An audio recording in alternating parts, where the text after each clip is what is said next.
Thank you. So, thank you. It's an honor and privilege to be here. I'm based in Singapore, HTG.tax. We're a member of a wider network called Moore's Rule in Asia Pacific. So, we have offices as far north as Tokyo and Beijing, all the way down to Auckland in New Zealand, and across the Emirates as well. If it is that my presentation seems a bit last minute, it's because it's last minute. So, I got a WhatsApp message on Tuesday, like, we need another presenter. Are you interested? I'm like, yeah, why not? So then I thought, well, what am I going to talk about, right? And then I thought, well, on Tuesday I was in London for some events. I'm a member of the Worshipful Company of Tax Advisors, so another tax-related group. And of course, as you would know, the topic is tax reform in the UK, the biggest tax reform since whenever. I mean, from what I understand, the present tax system, I hear someone dating it back to 1799. William Pitt the Younger collecting revenue to go fight some French guy on the continent called Napoleon, or something like that. I think they won, don't know. And then suddenly, huge change.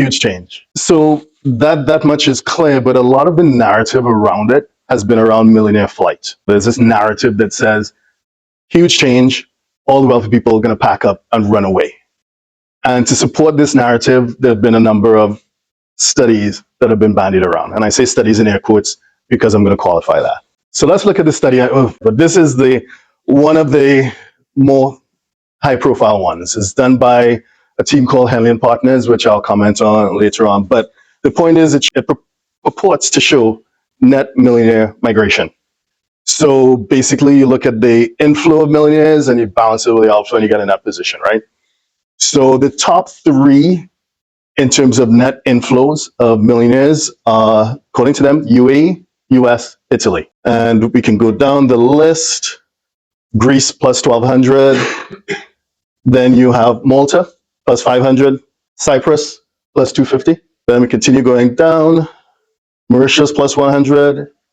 And then we get to the negative side of things. So this is a net outflow. Sweden minus 50. So Ireland minus as well. Mexico minus 150. And Spain minus 500. I'm just going all the way to the end. So at the end, you see the UK. And you can understand why parliamentarians have been on their feet. And journalists have been citing this. And there's a horror. Minus 16,500, which is China plus India plus Korea plus Russia plus Brazil, more than that combined. So I thought, okay, well, let's take a real hard look at this. Henley Partners, for those who are not aware of who they are, they stand, I would say, at the top of the food chain when it comes to investment migration. So some firms purport to deal with high net worth individuals, they genuinely do. I mean, they're really good at what they do. Not only do they help those high net worth individuals who want to get that second residency by investment or citizenship by investment, but they actually advise governments themselves. I understand that they advise Malta, and I call that out because it's quite topical these days, what's going on in Malta. Less controversially, they've advised Portugal, they've advised several Caribbean territories, etc. So they definitely know what they're doing, but they're not economic research people or anything like that. Now, that's their data. And at the same time, you have anecdotes. You have several so-called high-profile individuals that have decided to leave or have already left. Most prominently, the 7th richest guy in the UK, Lakshmi Mittal. You have the richest guy from Egypt. You have some guy from Goldman. You have a wealthy heiress, and so on and so on. So it's creating this narrative that, you know, the sky is falling. However, when you really take a deeper look at the methodology, it's hard to find any statistician, any economic analyst that supports this methodology. In fact, they're doing the opposite. They're tearing it apart. They're saying it's absolute, you know, it's not really credible. And the guy I want to call out who did a really good job, and his stuff is online, so you can Google it if you want, is Dan Needle from Tax Policy Associates. Great piece, and he tears it apart. But having said that, there is some merit there. I mean, we can argue and we can quibble about the number, but directionally, yeah, we know high net worth individuals are going to the Emirates and to the US, and we know that they're leaving London. So directionally, there is something there. Now, obviously, Henley Partners is not alone. There have been a lot of research done by other proper researchers, academics, think tanks, etc. I've cited some of them there. The one that I am perhaps closest to is the one from Christopher Young. He's a professor. I think he's at Stanford now, but he was at Cornell before. So he used anonymized iris data to chart the pattern of millionaire movements in the US. And then he worked with Forbes, among others, the publishing company, to track how things work internationally. And to be fair, they all say the same thing, similar stuff anyway, which is, yes, wealthy people do move, obviously, but the tax tail doesn't wag the dog. Tax is part of a wider calculus. They consider other factors, including tax, but other things as well. Yeah. In fact, Professor Young goes a little bit further. He says that there's a correlation between wealth and mobility. And when you think about it intuitively, you know it's true. If you have a real estate empire, can you pack that into your suitcase and move? If you have a factory, can you move it to another jurisdiction easily? Probably not. And if you are that 1%, that top 2%, a lot of what you have is social capital. You have connections. You can pick up the phone, you can call the president, you can call the prime minister, you can call the mayor. They answer the phone because of who you are. Jump in a plane, go somewhere else. Do you still have that kind of connection, that kind of pull? Maybe, maybe not. So his argument does kind of make sense. The wealthier it could be, the harder it is to move. But we're talking about high net worth individuals. The conversation is a little bit more extensive than that. The internet has, I mean, again, no prizes for stating the obvious, right? The internet has democratized mobility. Ever since the late 90s, this whole thing, or this whole narrative around nomads.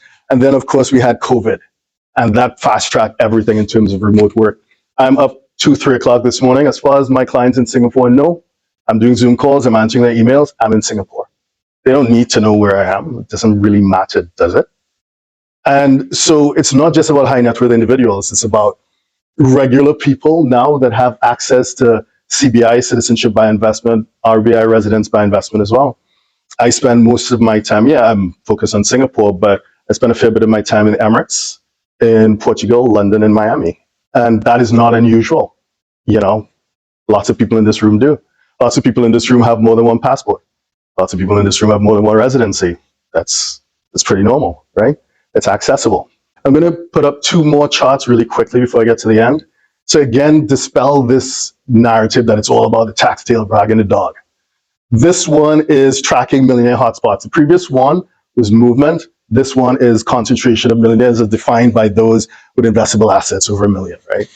Again, you can challenge the methodology, but directionally, it kind of stands up, you know?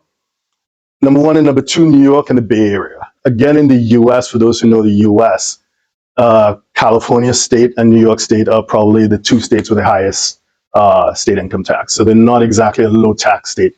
It's not Alaska. It's not Texas, it's not Nevada, it's not Florida. But that's where you have the concentration of millionaires. Number 3 is Tokyo. Again, Japan is not known generally as a tax haven.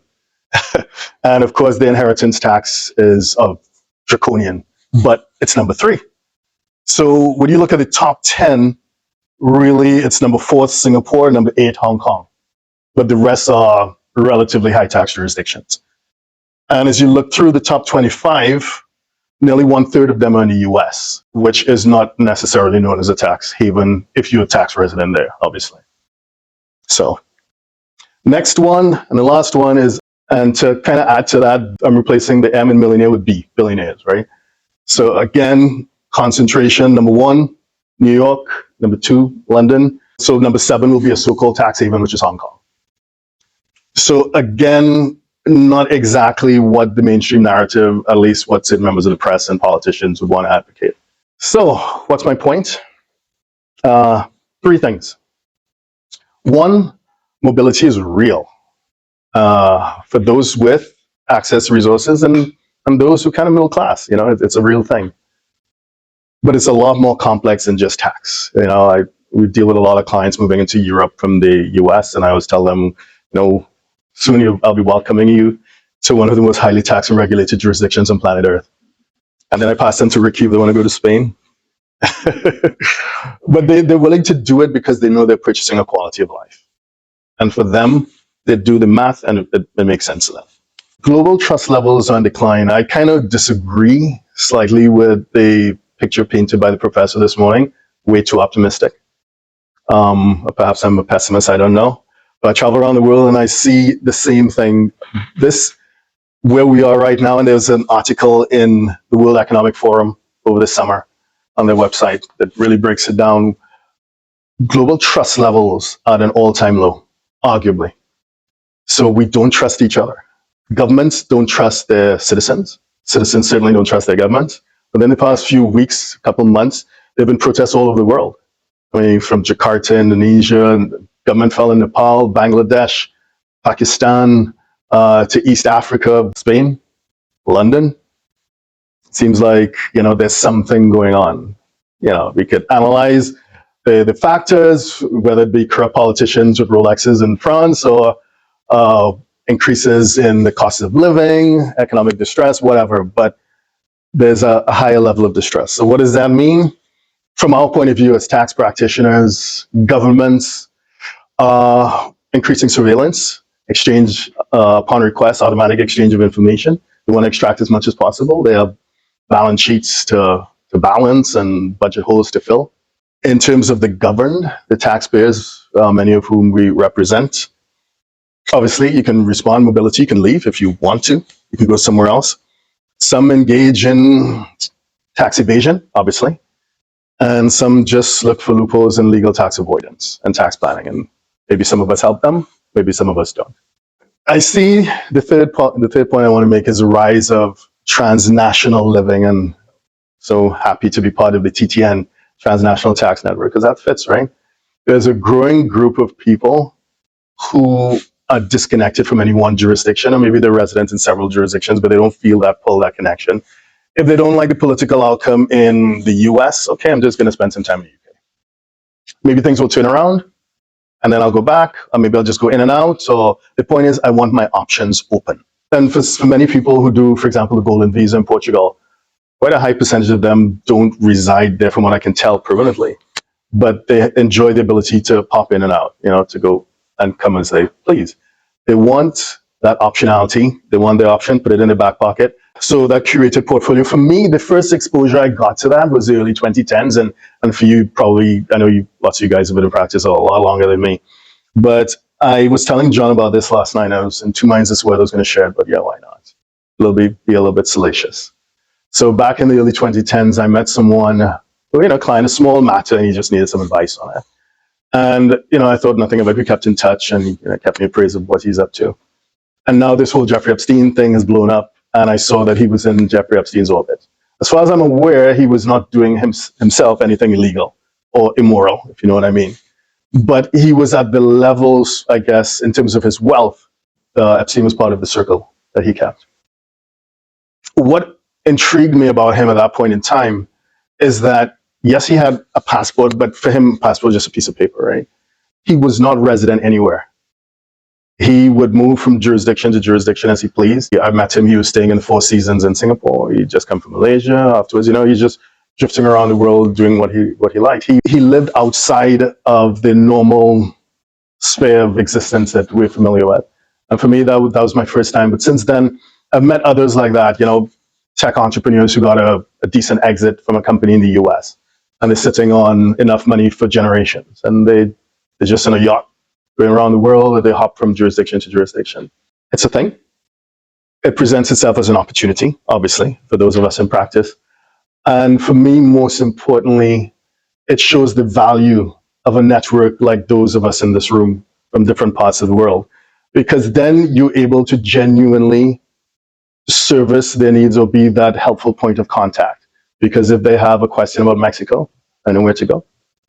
If they have something going on in Holland, I know where to go. Spain, I know where to go as well. Cyprus, Malta, everyone is in this room. So I think I'll leave it there. I think we're in the right place at the right time. Thank you.